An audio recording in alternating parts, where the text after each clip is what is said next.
Hello, here we are. Oh my goodness. I'm a little Come on, here Pedro. we go. Look Get at it that. together. We're ready to go. You know, when you have a ninja on your show, you better dress the part, right? Oh, you look beautiful. I didn't even see you getting dressed that way. We just ready. Yeah. It's beautiful. Yeah. Wow. Thought I'd bring out the, And I'm speechless right now. Thank you. I don't know if I could go on with the show. Happy Monday, Daryl. Happy Don't mind Monday, me, guys. everybody. I'm just moving the camera around because it looks like Pedro again is trying to What? hog it. Welcome to Monday Night Tweed Talks, everyone. Thank you, Daryl. You know, I got this in Chinatown. Yes. I forgot what anniversary or what it was. And I was intending, I don't remember where I was intending to wear it, but whatever it was, it never happened. So I actually ended up wearing it just on Facebook for a photo shoot at home. Yes. And yes. but I thought it was very appropriate for I gotta today. tell you, the central air is not working today. Or maybe it's just because I was in a hurry. Yeah. It's working. Let me tell you something. This is a dream come true for me. Because I had Really? read about this young man for a long time. I read about, and a lot of my students and a lot of people have read about him in Blackbelt Magazine and Right. all those magazines. I would never imagine that I would be in front of him at one time, just talking to him, making jokes, talking about, I was joking, and I probably shouldn't have been joking because he probably hears this all the time. The same joke, you probably don't even hear because you're a ninja, right? We can't see you. Gotcha. Yeah. So I'm sure that he probably heard that 2,000 times, But anyway, I'm telling you. So, but we go to this function and we meet lots of people. Yes. And he's one of the kindest person I ever met, But I heard him speak. I love his sense of humor. Oh. Lovely sense of humor. Okay, so I didn't really get to chat with him that long. Well, I don't know if know that. Well, the last time that we heard him speak he was talking about, maybe I'll bring it up when he comes on. Okay. And talking about the mask and the way that he was so serious and then he made a joke and made everybody laugh. But he was talking about the mask and how we wear masks today, and he's been. Oh yes, I do remember that joke. Yes. I do remember. Yes. So Wonderful. that's and then I heard him speak. We're going to talk about martial art, but I'm interested in some of the other stuff that he does. Yes. With the martial art. Hey Barry, thanks for logging in. Barry Crawford's on from North Carolina. All right. Are you and Daryl neighbors? Yeah. I'm glad that Barry tuned in today because he's a big fan of his as well. So if you are just coming in, folks, our guest today is Anshu Stephen K. Hayes, a real life ninja. That's right. And like I'm not just saying that. Like people say, "Oh, Pete Tweed, he's a ninja." Like, because I'm a ninja for but Halloween. it's not actually like we actually have it, and that's obviously why I'm dressed the way I am today. Snazzy.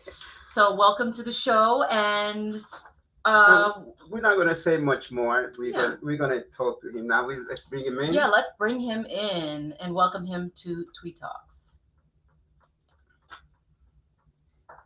Hello. Hey, good evening. Good evening. Oh, I can't hear you. Wait, let's see.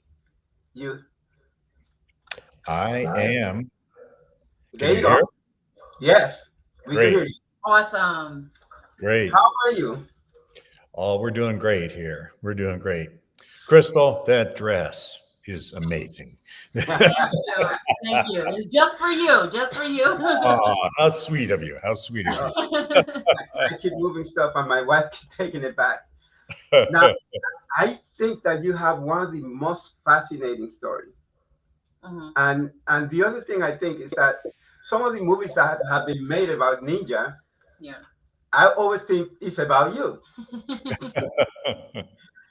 Yeah, they made so many of these stories about this Japanese ninja underground, and there's an American who sneaks Right. in and trained. And that's hey, that's my story. That's my That story. is your story. That's what I said.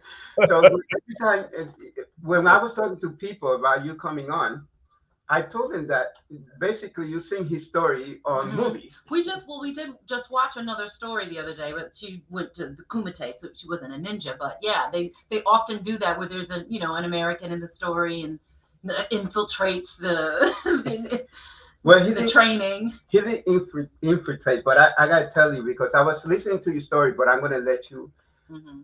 tell the story about how you got interested about with your heroes, and and that hero that you have at the beginning was one of my heroes as well, Zorro. Oh, well, Oh, when when I was 15 in mm-hmm, high school back in the 1960s, a friend of mine gave me a James Bond novel, and uh-huh, it's called You Only Live Twice. Now, this is before there were James Bond movies out or anything like right, that. And I love these James Bond novels. And in this novel, James Bond, who's the protector of the monarch, is sent to Japan to get an evil bad guy. And in order to infiltrate, he's trained by these Japanese ninja. And it actually says in the book, the ninja of the Togakure and Iga traditions. mm-hmm, And so as the story progresses, to make him fit in, they have him marry this beautiful Japanese girl. And oh gosh, I'm a boring little 15-year-old kid in Ohio. This was just amazing, just amazing. And I think I was depressed for a few days after reading that book. Oh gosh, what a life, James Bond. And so I went on to college and got on with my life and forgot about it. And several years later, I realized, hey, I went to Japan and was trained by ninja of the Togakure and Iga tradition. Huh. mm-hmm, And in the 1990s, like from late 80s to early 2000s, mm-hmm, I traveled as the security escort for His Holiness, the Dalai Lama of Tibet. mm-hmm. And so I'm protecting the monarch, like James Wonderful. Oh my gosh. Bond. And when I was in Japan, I met this, what I thought of as beautiful girl from the coast of Kyushu Island, where this girl in the James Bond book had come from. And so I had done all three things. And, Mhm. kind of funny how life can work out without really thinking about it. Maybe I wanted that so much. Maybe subconsciously, Mm-hmm. yeah. It was like Yeah, it was yeah, my like subconscious, it was in in the there. art. I thought it was impossible to achieve, Wow. so I didn't even attempt. And somehow my life moved around in there. So I warn all my young students: be careful what books you sneak into study. By the way, your dojo is gorgeous. It is just like a peaceful space. Yeah, this is my house dojo, Hmm. and we have a city dojo as well. That's where most of the people come, and it's run by a very dear friend of mine. And here we just do private lessons and very small scale seminars for some of the higher ranked people, and some meditation seminars. We can adjust the lighting, and we have a sound system in here. And Yeah. So I built this when I built our house 30 years ago. Wow. And Wow. yeah. And of course, back then I was traveling everywhere. We had dojos. And Mhm. recently I really started to use it a lot more.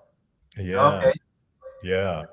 So what was it that like quickened in you to want to train in that style of the martial arts? Because that's not something that people do. You hear taekwondo, you hear like jujitsu and things like that. You don't. What was it that made you want to train in that style of martial arts? That's really an interesting question, and a little bit tough to answer. I had also read another book years later. I got into karate. You couldn't be a ninja, in the 1960s. So I got into karate, and I got a book written by a journalist in Japan, American guy, who wrote a book about the ninja, and he described the physical training, and it was amazing because I was doing karate, it's only punching and kicking. Mhm. And Mhm. ninja training, there was grappling, and there was like choking and locking and swords and long staffs, shuriken stars, little chain weapon.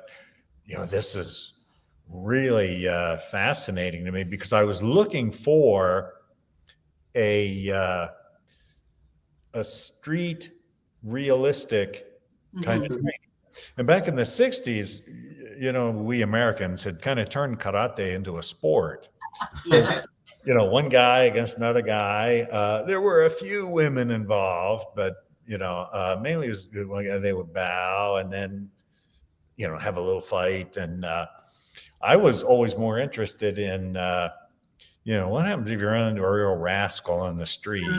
And when I was a kid, I would see other kids picked on and bullied, and I was never really bullied, but I would see other kids, and it really made me angry. But I didn't know how to fight. I didn't know how to handle that. I didn't know what to do. And so I made up my mind, no, I'm going to learn this where I can be articulate, I can be thoughtful, I can be intelligent, but if it goes into the gutter, I'm going to be the one to crawl out of there. And Mhm. I just didn't see a lot of emphasis on kind of street survival back in the 60s. Mhm.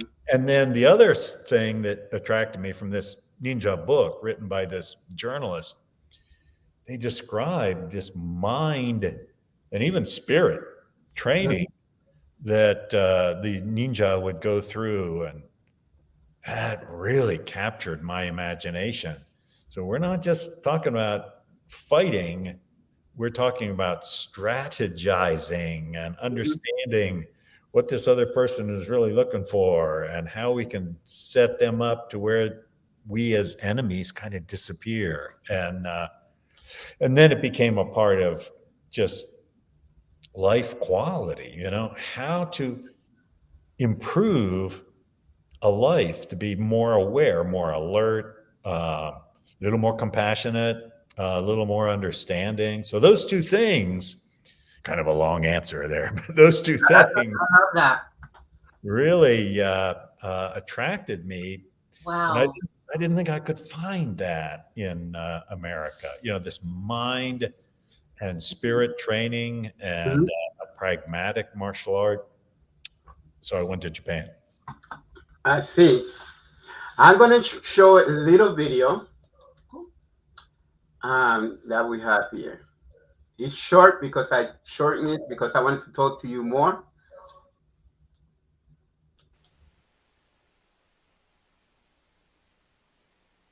Forward, so that'll probably be okay.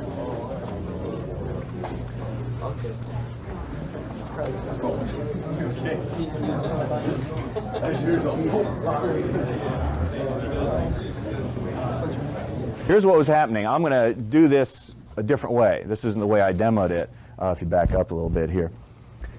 Punch comes here, I hit here, and then I hit here. Okay? Can you see what I did differently that time? Yeah, see, I was just hitting him in a standing position. All right, so if I come in and for whatever reason, I sort of missed, and that really didn't incapacitate him, it didn't damage him, then I'm going to hit him here. This he started the fight, right? So he's already in there, and if I'm just standing there trying to hit at him when he does, naturally he's just going to maybe use a left palm or something like that. Punch comes in, I go here. If I'm standing, exactly. Now he's got me by the wrist, and I'm on my way down to the ground from there. So don't move without his movement. Sort of a subtle point. Can you follow what we're saying? The difference in that timing? Okay, so when I'm getting punched here and I've hit, if he starts to punch me, that's when I move. Just at that, when I feel him starting, that's when I go, because it's going to be hard for him to stop and start.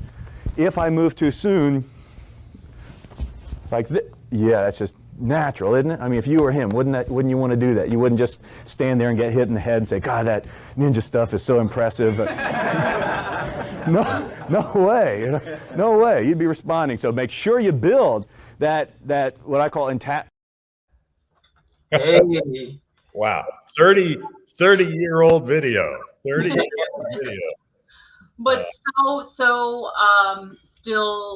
still relevant, especially for today, within the past couple of years when now, people are getting like attacked in the street. And I love what you said before, that you wanted to know how to, I guess, use your body for if you end up with somebody in the gutter, you wanted to be the one to crawl out of it. And I think that's so important because, my husband and I talk about self-defense all the time, and, just knowing simple moves, that would catch someone off guard. So I think that is, 30 years old, but, still very, very important to know. Well, we still teach the same thing. We still teach the same thing.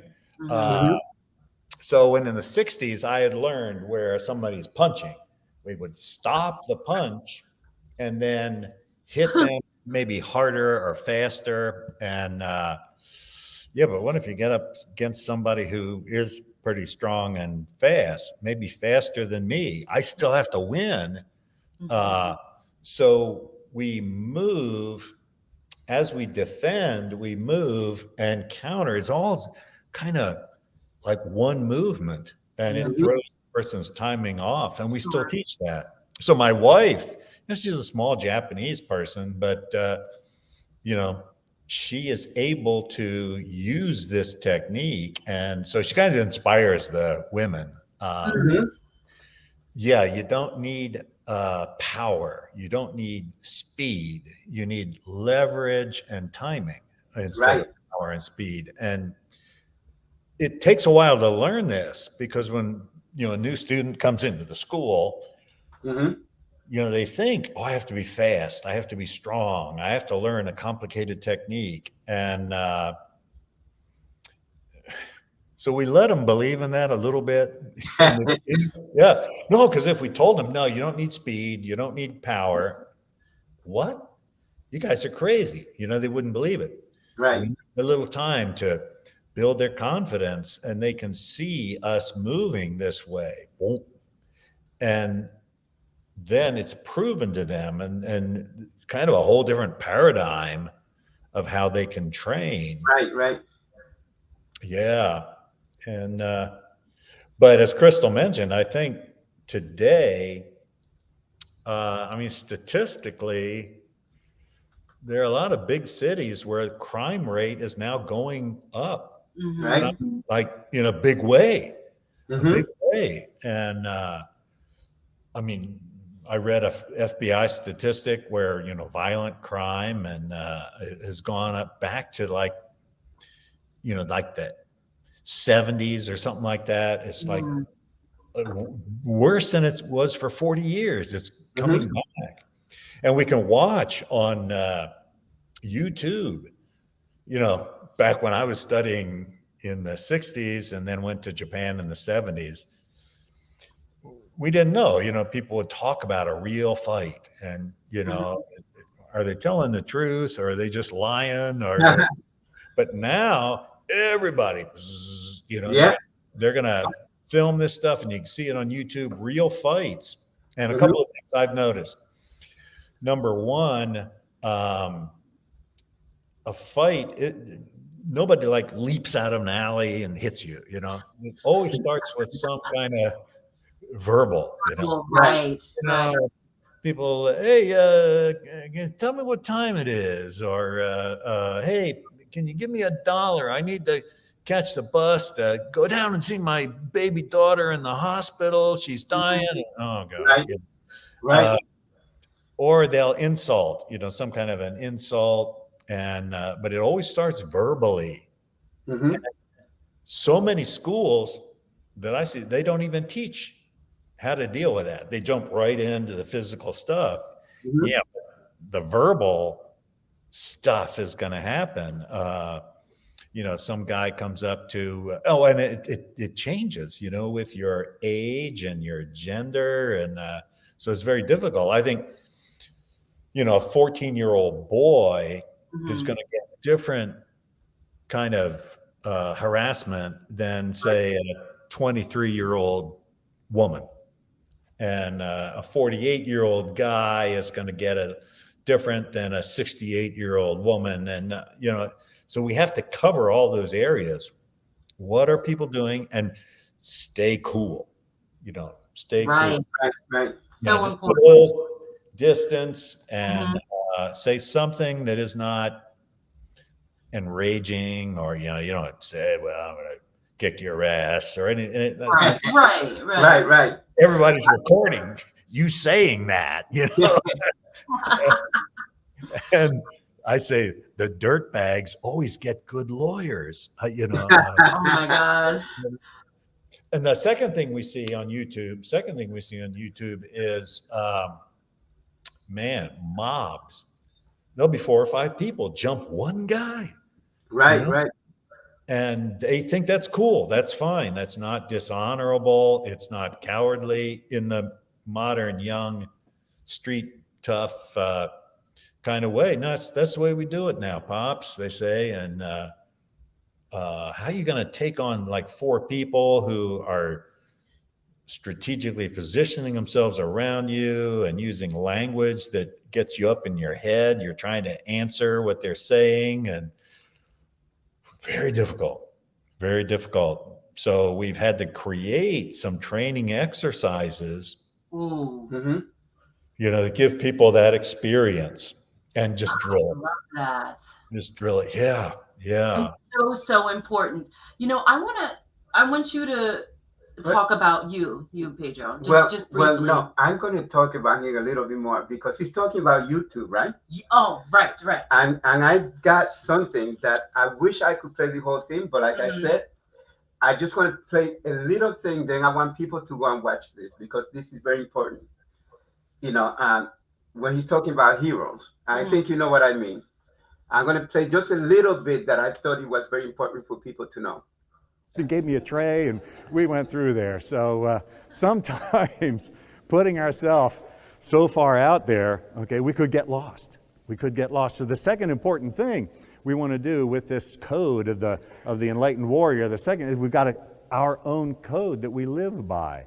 Now I use a code of 14 of these things. I've got them in a book here. There are too many to go through. The first one is I'm a protector.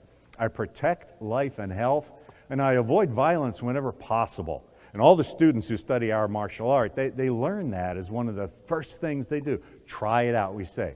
Try it out, we say. I'm a protector. I protect life and health. I avoid violence whenever possible. As opposed to being a predator. You teach somebody how to hurt people with martial skills. You've got to be very, very careful what you're turning loose in the community. That's something I feel very strong about. So care, okay? There's a code. Every now and then I get some individual who comes in and goes, well, yeah, I want to study the martial art with you, but I don't want to go for this Boy Scout or Sunday school code stuff. And I said, okay, well, I mean, everything's an option in here. But hey, you know what I've noticed in my life is the more dangerous the group is, the more important it is to have a code.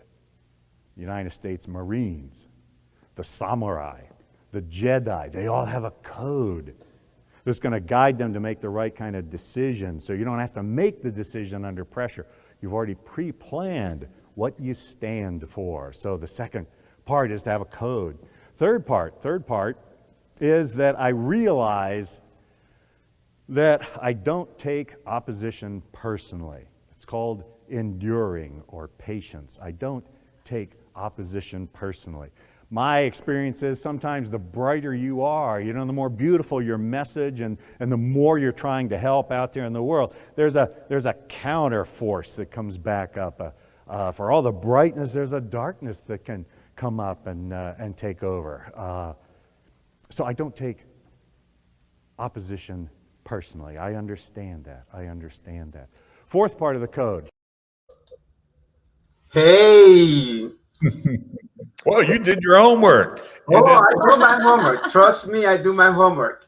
And I think that that's so important, not just in the martial art, but in life itself. In life itself, when you're talking about the create. What? No, that's my note. Oh. When you're talking about pre-plan what you stand for, that's something that I strongly believe, because I think you should do that with marriage. I think you should do that with your work. I think you should do that with everything, because what happens is, I heard somebody say one time that people plan more for the wedding than they do for the marriage.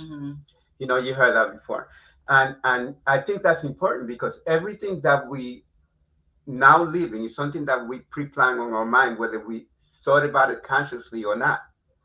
But I think that that's great advice. Absolutely. So you have 6 code, right, from that you learned from the Dalai Lama? Well, yeah, we have so many of these codes. So we have a 3-part, I call it the seeker's code, that when people come in, they learn this, they explore it. The first is I believe in myself. I'm confident I can accomplish my goals. So people learn that, and I say, you're going to run into a day where you don't believe in yourself. You don't think you can do it. That's when you need to repeat it more often. No, right. I've had success in my past. I'll have success again. But there are a lot of people who don't believe in themselves. They're convinced, no, I'm a victim. Nothing I can do. The system is gamed against me. If you don't believe in yourself, what are you doing in a martial arts school? You're going to question your ability to do this stuff, but no, you got to believe in yourself. And there are powers at work trying to convince us not to believe in ourselves. Would you agree? Yes. Yeah, I think, there are powers at work trying to tell us, no, you're helpless. You're a victim. And then the second part of that creed is I'm going to study something that I know is valid. I'm going to study a system that I know is going to take me from down here forward and upward. And again, you can look at that in the opposite. Do you know anybody who studies how to be a loser? I mean, really, the kind of people you hang around with, and I'm just practicing how to be a loser, and it's funny. You go back and you watch little YouTube or TikTok clips, and people are, they're degrading themselves. Right. They're degrading themselves. It's comedy. No, it's not funny. It's you're degrading yourself. And the third part is mentors. We need mentors, somebody who's done what we want to do. So we know it's possible. We know it's possible. And if you can get a hold of that mentor and create a relationship. So, my potential, I'm following a path, and I have mentors. And we address that right away in our martial arts school. That's just the very beginning. And we say, there are false friends, there are false paths, and then there's not believing in yourself. And then from there, we go to a 14-point code. That's our code of ethics. So Right. in that video, I mentioned the first one is I'm a protector. Wherever I go, people are a little safer. I'm not a predator. Right. Yeah, but today with the MMA, everybody's trash talking each other, and Yeah. it's kind of Sorry, kind of I. kind of become a cool thing, to be a predator. Yeah. Yeah. So I don't There's know. more views. Yeah. Yeah, it's become kind of a cool thing to be a predator, and my old time morality from this ancient Asian system. The MMA is entertainment. It's entertainment. Uh-huh. And the people are trash talking each other, and that excites. I want to watch that. I'm going to pay. I want to see that. And so it works as entertainment. It's not for the street. It's not for the street. It's for the entertainment. Mhm. And then beyond that, we have a series of 8 questions for the inner development. So we got a code of ethics for what keeps you out of jail, if I follow these code of ethics. And then an inner development where there are 8 of these aspects. And then this goes with the degrees of belts that people get. And, we finally end up with kind of a code of the hero. And there's 6 specific qualities that always are present if a person is a hero. Mhm. And so we teach this along with the physical skill in the dojo. And the physical skill kind of reflects how we feel inside. Some people are pretty bold. They'll put pressure on you. And Right. other people are more strategic. Mhm. They'll stay back here, and they'll let you make a move, and they'll position themselves. And so the emotional quality that makes you up, we Mhm. match that, with the physical skill. So I'm doing what I'm feeling, so that kind of integrity is really important under kill or be killed, like pressure. Yeah. Thinking this, but I'm trying to do this, but I'm saying this, I'm all over the place. And Mhm. a skilled attacker, they are going to just take me apart so easily. They're used to dealing with scared people, Mhm. Right. Right. So Pedro, you have a martial art background? Yes. You run a gymnastics center. Right. He's Right. all over the place. Right. Literally. Now, What is your martial art? What is your martial art background? well, I did Goju. Oh, okay. I did Kung Fu. Also, I did Wing Chun. Wow. Yeah. Oh. Hmm. So for a long time, people only knew me as a martial artist. Ah. He used to flip guys around. Now he flips Yeah. children. I wrote a book a while ago. This one is not published yet, but I'm just gonna flip real quick. I don't know if you can see that.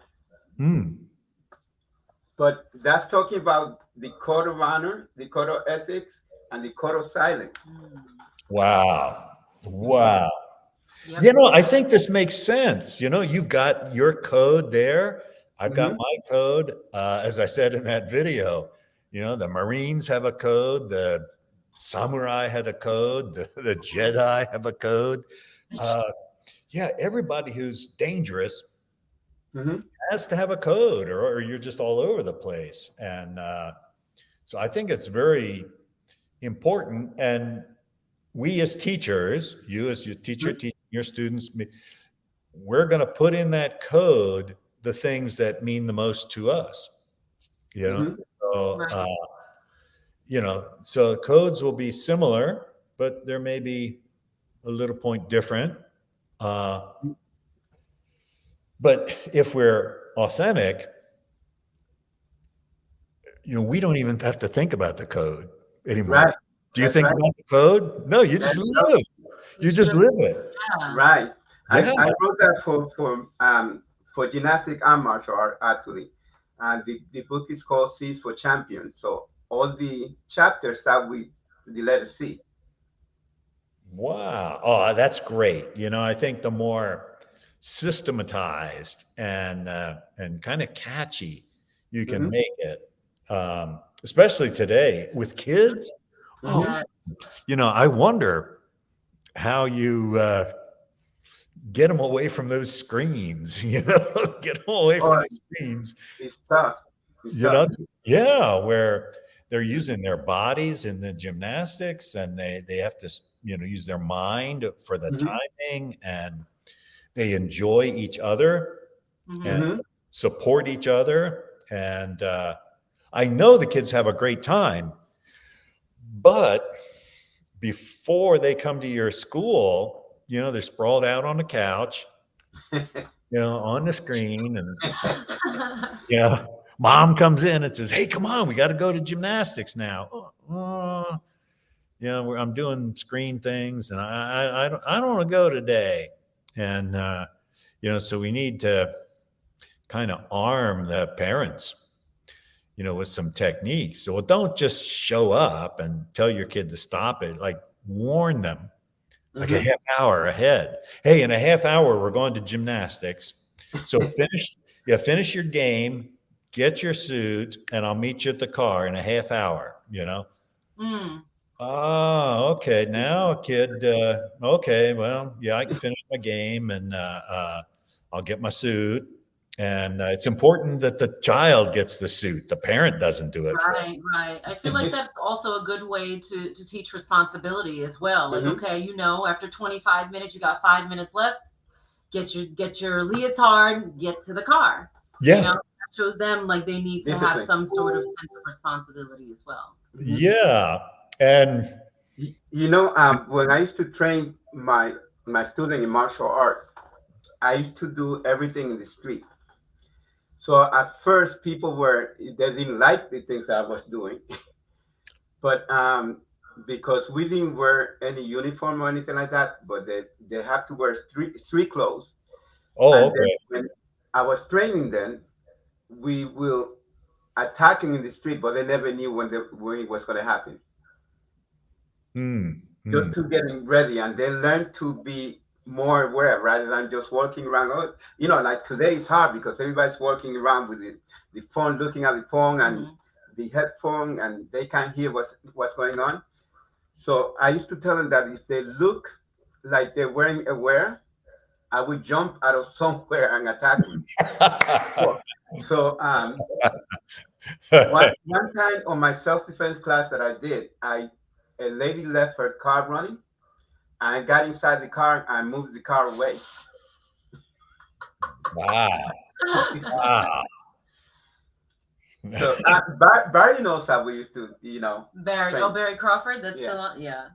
Barry Crawford likes you. I think he has your book actually. I think that's a good lead in for this question. So, talk to us a little about being aware, your awareness of your surroundings, like what people need to know. Well, I think the first thing is today, more than 10 years ago, more than 20 years ago, we have so much that is vying for our attention. Hmm. The car is hooked up to, phone, and so you can play music and you can send messages through your car, and you're out, you got earbuds in, and so we are used to being distracted. That's the normal state. People have earbuds in, they're listening to music while they're working on their computer. And, I can't argue against that. But for me, with a little bit of Zen background, no, get rid of the earbuds if you're concentrating on this here, or get rid of the computer if you're concentrating on your music. Hmm. Um, and be aware of what you're listening to, it has an effect, an awareness. It has an effect on how you feel. So Right. this one friend of mine this has happened years ago. He was riding in a truck with another friend of his, and this guy driving the truck, he's saying, "Oh, I'm just kind of uptight all the time. He says, I want to learn how to relax and just be a little cooler. I'm just so uptight." And my friend says, "Turn the radio off." And the radio's playing this horrible. Well, I mean, I call it horrible. I call it horrible. I like new age, tinkly. Music. But this is a hard, bumping rock with scandalous lyrics, and he's listening to this. It's going in his head the whole time, and he's saying, "I'd like to be calmer." Well, you're listening to music that was written to pump you up. Right. Yeah. I mean, there's a place for that kind of music. I get pumped up. I'm ready to go. But you say you want to be calmer. Don't listen to that music. Mm-hmm. So, I mean, just being aware of, and then people, I don't know if folks watching this can identify, is there some person in your life that just knows how to push all your buttons? You're trying to have a good day, and man, they know just how to bring you down. They know how to get you riled up. And, I have, friends, people that, I mean, they have a hard time even being around their family members. They get into arguments at dinners, and just say, well, what's more important? I have a political view, I have a religious view, I have a social view, whatever my view is different from them. They have a radically different view. Am I going to change their mind? Is there anything I can say? Exactly. They're going to go, whoa, I never thought of that. I'm changing my mind. Nobody's going to do that, So, what do you say? They say some outrageous thing, and you go, "You're right," and then you're right, and then just change the subject to something that we can agree on. Hey, great. We got to get the family together more often. I never hear from, like my nephews and my my grandfather. We should get together more often. You just change the subject, right? That everybody can agree on, because it immediately changes the mood in the room. Yeah. Right. Yeah. It really does. And the more enlightened person has to take responsibility for doing that. Facts. The button pushers are going to just go back to trying to push their buttons, and that's just the way they are. And they're operating here. I had a friend who said one time, he says, "You have to remember, half the people in America are below average in intelligence." That is true. That is true. Well, it's true, and so if we're down here, we're never going to think about this. So you have to take responsibility for being a higher person. Yes. And, I love that. Be the responsible person in the room. Change the mood of the room. Anytime you walk into it, I love it. Love it. Oh yeah, and then things that you teach, that I teach, is to be present on the moment, to be fully aware of the moment. With my Tai Chi student, I forgot to mention, I also teach Tai Chi. So with my Tai Chi student, you have to be totally aware of what's going on within you. And you have to be aware of what's going on in the present. Because you can't be thinking how to flow in Tai Chi and be thinking about, did I leave my stove on at home? And that's one of the things that like most people say, so what do you do when you meditate? You get in a trance? I know. I said no. I tried to get people out of the trance. That's it. I love that. I love that. That's great, Pedro. So Yeah. my wife is going to Oh read yeah, some I'm of the just gonna read a comments. couple comments. I love how okay, when Anshu mentioned about the music, Mhm. how a person named D Schneider made a comment about music. Good point on music, D Schneider. Yes. Twisted Sister. Anshu probably doesn't listen to that type of music, so it's from the 80s anyway. Yeah. Well, and again, I'm there are places for all these different kinds of music.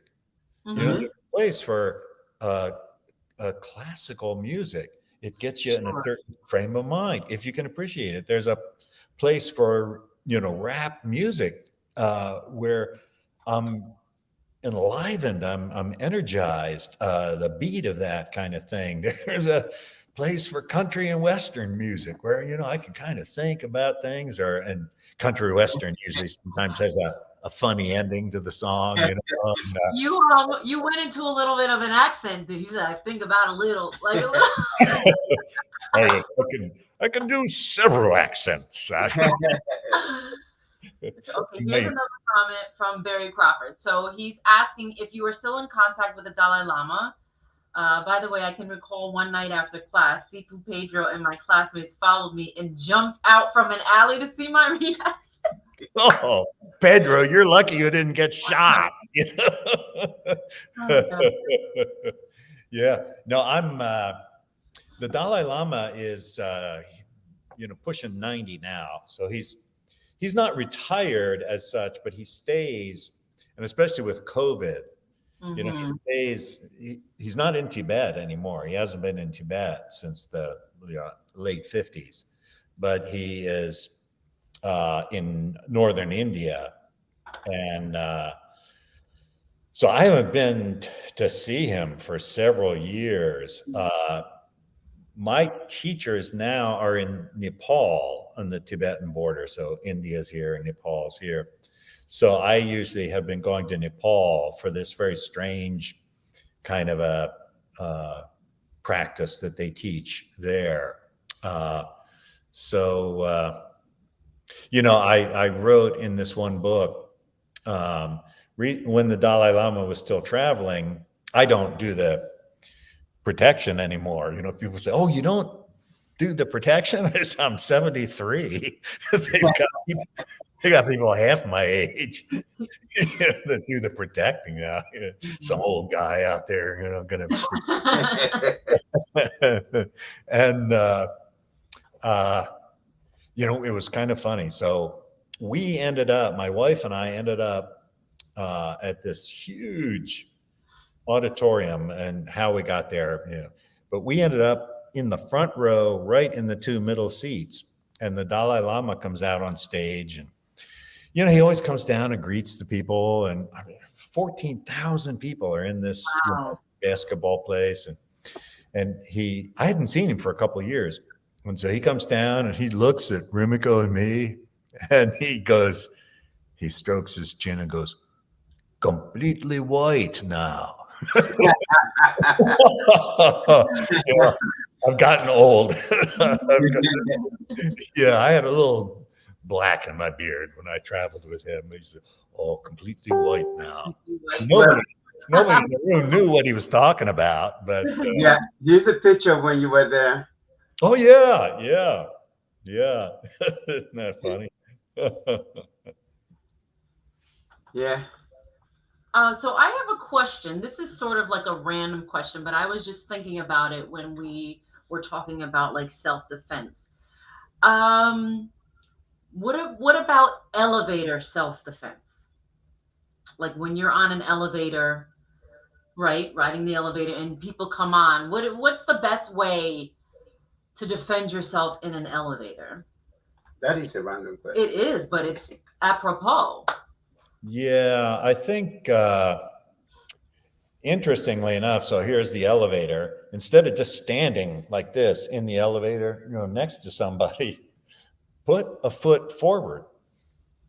So if here's the wall of the elevator and here's the back wall. I don't just stand there like that.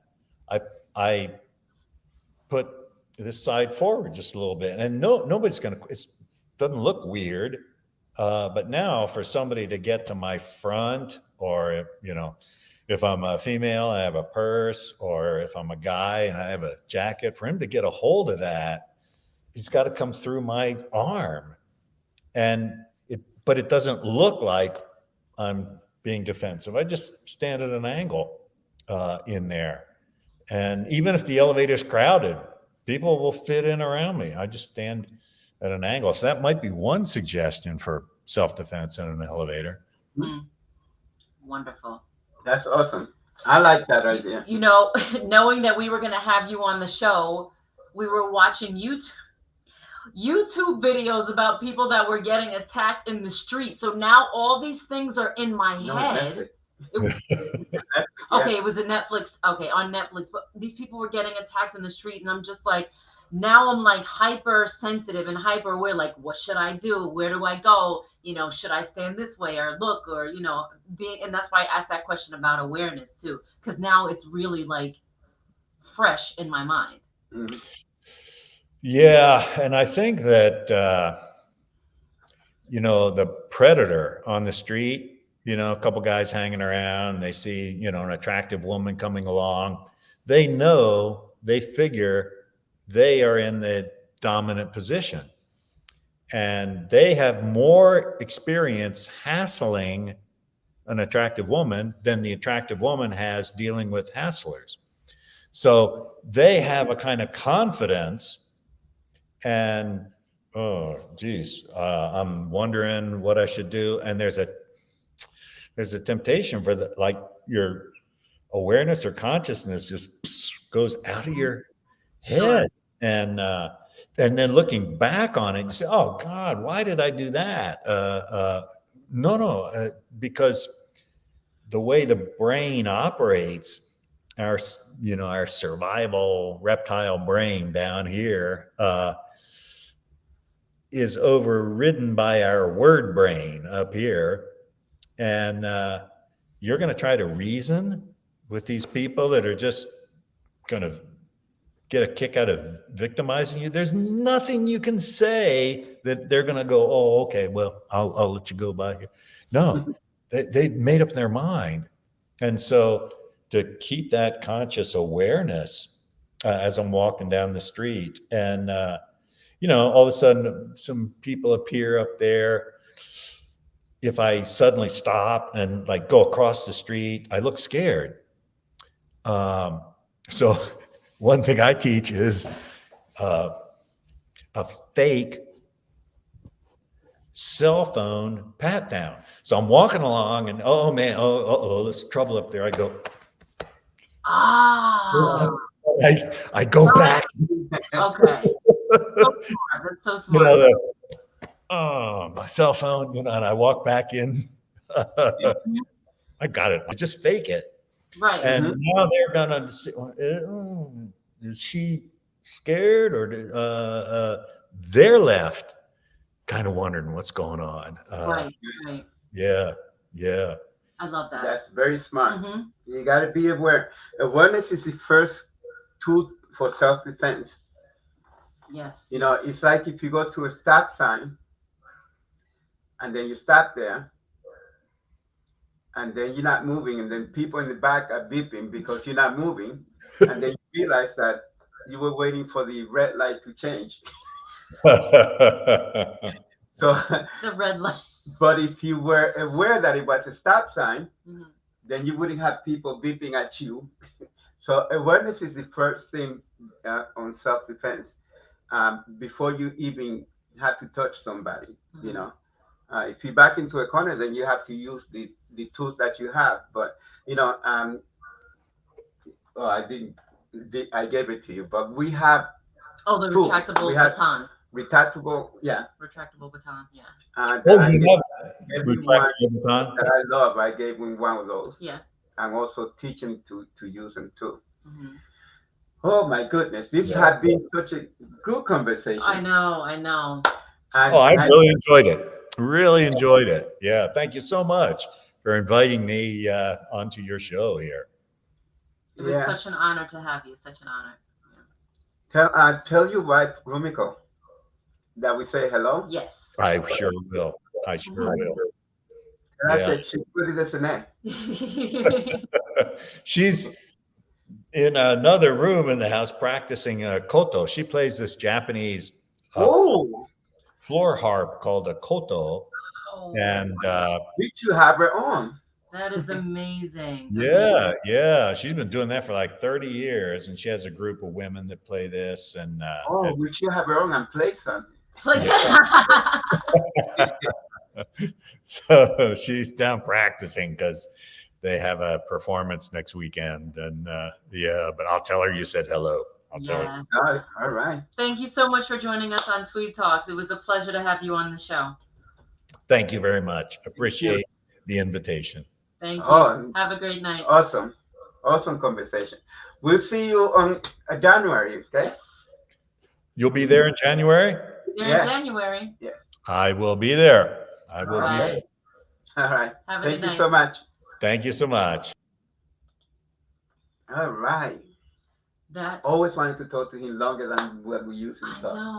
know. He forgot I did martial art. I just wanted to ask him so many like self-defense questions that I just couldn't. You know I teach a self-defense class, right? Yeah, I know. I know. No, but it was good. The advice that he gave was good. Mhm. And usually the show is not really about me, it's about the guests. Mhm. So even if I do teach self-defense, Well, you're the one that brought it up. yeah, we brought him up for that reason. No, I'm not talking about him. I'm talking about you said, "Oh, I do self-defense." No. I love the elevator thing and then the cell phone. Oh, Yeah. I love that. The cell phone and because you have to make it look like it makes a lot of sense because a lot of people will go and run, Right. and then those people may chase you because they see that you're running. Mm-hmm. But at the same time, if I forgot something, always Yeah. go to a place where it's crowded, Mm-hmm. and if you're working towards your car and those people are by your car, that's not your car at that moment. So you Right. pretend that Right. it's not your car. Right. So that was awesome. I like that he talked about the code because Yeah. I wrote that and makes me want it, with that book Mm-hmm. because that book is already written. It's just haven't sent it in yet. Yes. But that was great conversation. D. Schneider. That was when that comment came up right after he was talking about turning down the hardcore rock music, and I saw that name. I wanted to bust out and start laughing because I just thought it was so ironic. I wonder if Dee knows why you started laughing. Well, there's an LOL comment right after I said something. Oh, about okay, it. there it is. Yes. Yes. And Charles Charles Brickhouse. Brickhouse.